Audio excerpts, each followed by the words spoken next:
In a matter of days, the federal workers who help keep America moving won't get their paychecks. On Tuesday, air traffic controllers will miss their first full paycheck of the shutdown.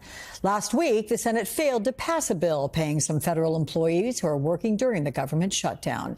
And joining me now, we have Nick Daniels, president of the National Air Traffic Controllers Association. And we want to welcome Billy Nolen, new MSNBC aviation analyst and former FAA acting administrator under President Biden. So, gentlemen, I'm glad to have you both here. Nick, you first, because there was a shortage of air traffic controllers before the shutdown started. And now there are reports of air traffic controllers calling out sick as they are forced to work without pay. And U.S. Transportation Secretary Sean Duffy spoke about this morning and the impact it could have on travel. Let's listen together.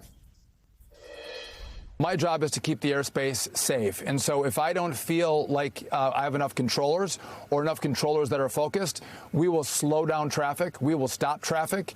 And that's why you see the delays in the system.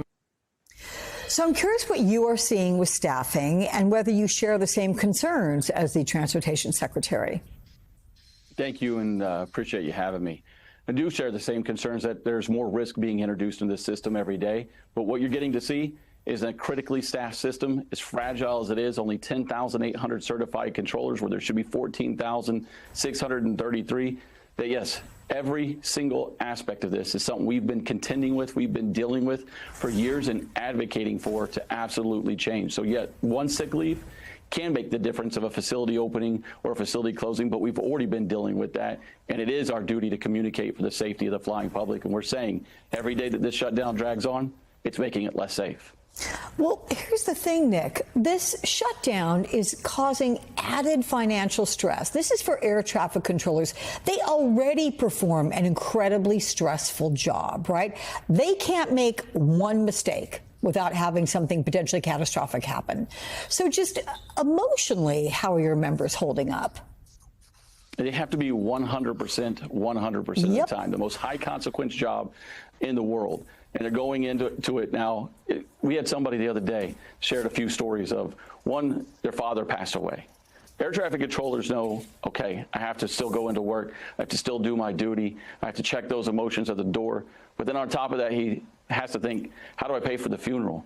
Another controller reached out to me today, and I read a story saying, I don't know how much longer I can continue doing this job or going to my work every single day because my daughter relies on the medication that I provide. And without it, I'm running out of money and she'll eventually die.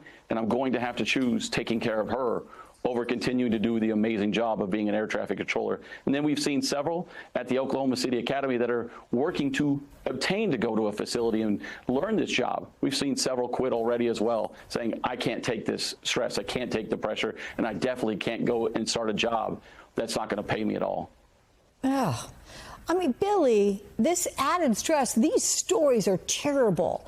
And how does this affect the air traffic controllers and the potential trickle-down effect? I mean, how does it impact pilots and others who are responsible for keeping America's air traffic running smoothly and safely?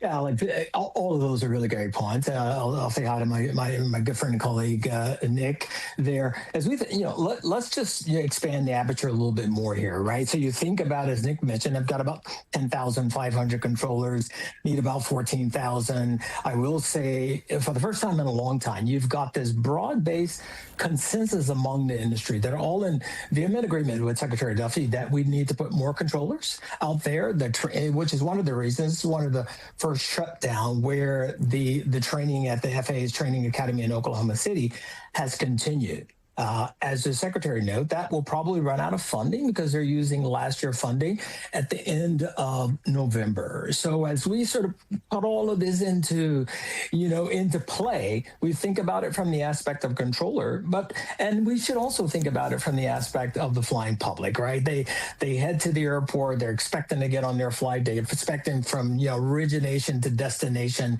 they want that to go well. And so we have this kind of period of disease and unknown. By that I mean, is my flight going to be on time? Am I going to be facing delays? Right. So that's really what we are dealing with. And I think for the nation, we should have an air transportation system that it has to be safe. The public expects nothing less.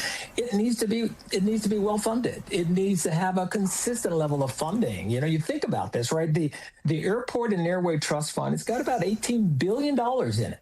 18 billion, but the FAA has no authority to go taking into those funds on its own. Now, there have been multiple bills that try to allow them to go access that, right? So all this aside, you know, we're just in this period where we should be able to do better. And I think we must do better coming out the backside of this. Yeah.